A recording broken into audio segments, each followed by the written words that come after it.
Hi folks, my name is Max and in this video I'm going to explain how to solve the exercise about the toothpaste in a tube. And we're going to approach this tube as just a straight narrow tube, which I've drawn at the left top, and the diameter is 5 millimeters or 18 millimeters. And what we're going to do is take a very small circle inside of this tube. I don't really draw it like a circle, but I have a circle so you can see it better. And then the height is a small difference, di. We have a circumference of r and r plus dr, so the width of this part is dr. And we are always doing these kind of drawings when we are trying to find a velocity profile inside a certain object. And the diameter of this pipeline or pipe is a diameter d. So in this situation we have a yield stress T0, and liquid is only flowing when these two are evaluated, and you can see when the shear stress is greater than T0. So this is a property of toothpaste. And we were interested in what was the particular value of the yield stress for this type of toothpaste. So for that we're going to set up a momentum balance, which reduces to a force balance. Actually, you can see this in the theory video. And we're in steady state, so the sum of the forces equals 0.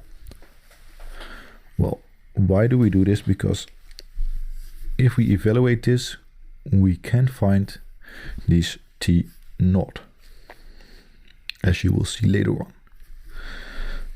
So 0 is then equal to the force that is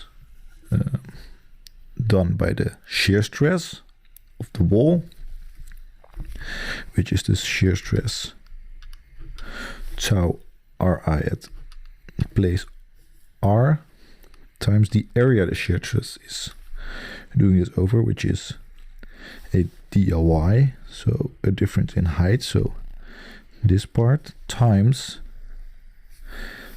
its circumference, which for a circle is 2 pi times r. And also a shear stress is going out, or it's passing it outwards.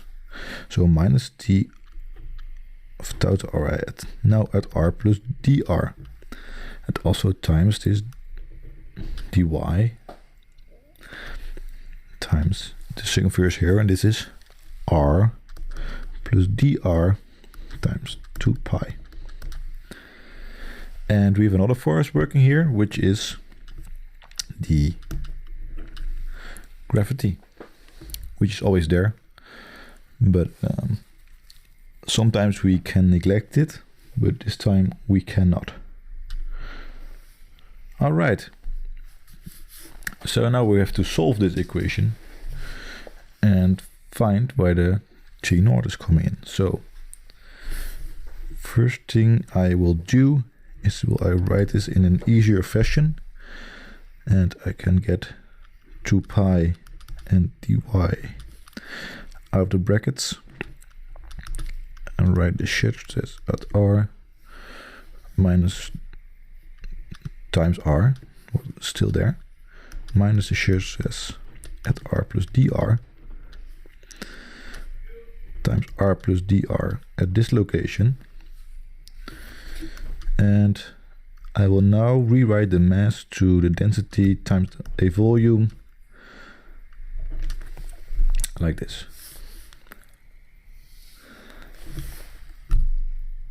And I can rewrite this volume actually also into terms of dy which is the y direction, and a circumference. So for this, I take the circumference at r, so 2 pi times r times the width is dr. And because it is 0 and we have a dy here and here, I can get those out. And we have a 2 pi here and here, and I can also eliminate those. And then I'm going to make dr very, very, very small. And that makes it that I can rewrite the tau ri in a differential form times r, since we still have r in the equation and r plus dr in the equation, minus the terms we are left with for the gravity. Okay, now I'm going to the right top of the paper. I can rewrite this to a similar form. This is just rewriting my variables, so I can easily see them. Wait, I have get rid of this sign here. And now I'm going to integrate both sides so I can get rid of the differential form. And well, differentiating this equation is not so hard, but if you have problems with this, please ask us on the forum and we are glad to help you. Because this can also be something you're stuck with, because for some people who haven't had such a great mathematical or don't have such a great mathematical background, I can imagine this is something that goes quite fast. So this is my final equation. Only thing to do now is apply the boundary conditions.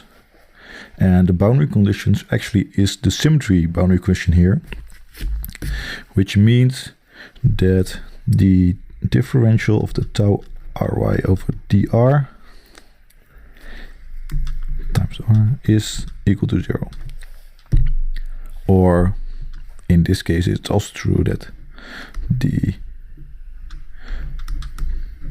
shear stress at point 0 is 0.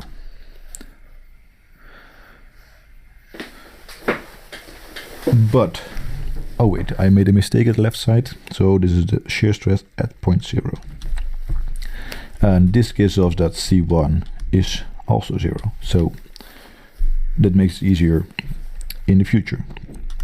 So this gives us the final equation which we were looking for as a shear stress profile in our tube.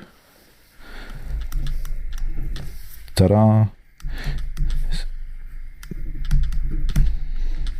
Only dependent on the density, gravitational constant, and the radius. Now, how to find this T0? So we're going to take a look at the situation at D1 and D2, because these are two different diameters.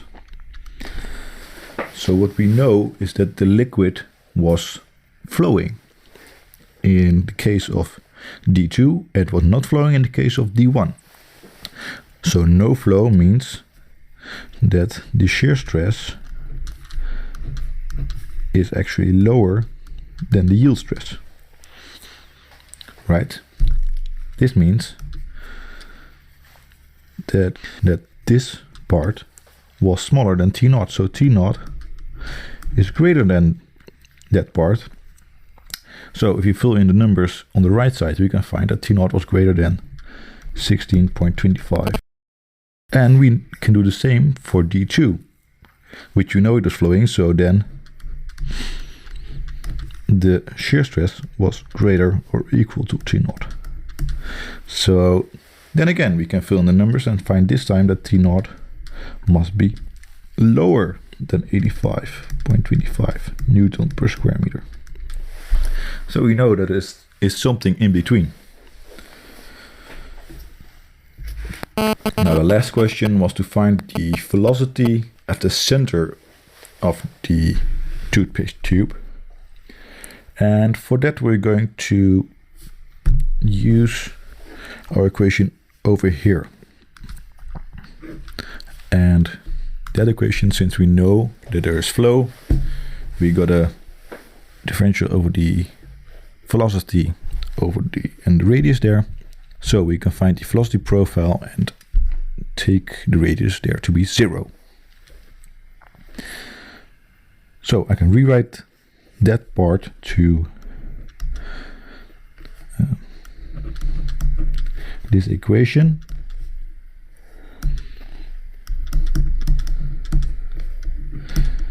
And then I'm going to integrate this to find the velocity profile and get rid of the differential forms. So integrating this gives me this equation.